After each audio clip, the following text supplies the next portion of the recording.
শাড়ি ছেড়ে খোলামেলা পোশাকে কৌশাম্বী, নেটপাড়া বুথ অভিনেত্রীর বোল্ড লুকে টেলিভিশনের পরিচিত মুখ কৌশাম্বী চক্রবর্তী ফের চর্চায় উঠে এলেন তার নতুন লুকে। মিঠাই সিরিয়ালের দিদিয়া চরিত্রে সাদা মাটা রূপে যাকে সবাই দেখেছেন, এবার সেই কৌশাম্বী সোশ্যাল মিডিয়ায় ঝড় তুলেছেন বোল্ড অবতারে। কালো রঙের ডিপ নেক টপ এবং ডেনিম শর্টসে ক্যামেরার সামনে একের পর এক কনফিডেন্ট পোজ দিয়েছেন অভিনেত্রী। খোলা চুল, হালকা মেকআপে তার সৌন্দর্য যেন আরো প্রাণবন্ত হয়ে উঠেছে। বক্ষ যুগলের প্রকাশ্য উপস্থিতি দেখে অনেকেই হতবাক, কেউ কেউ প্রশংসায় ভরিয়ে দিয়েছেন। এই লুক দেখে অবাক নেটিজেনদের একাংশ, কারণ তারা অভ্যস্ত কৌশাম্বীর ঘরোয়া বা সাধারণ সাজে।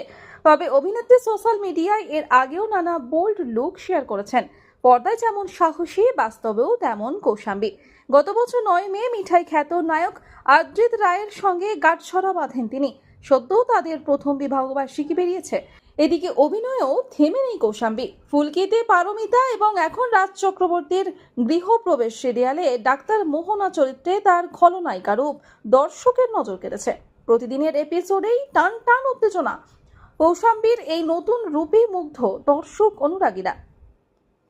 Bureau report.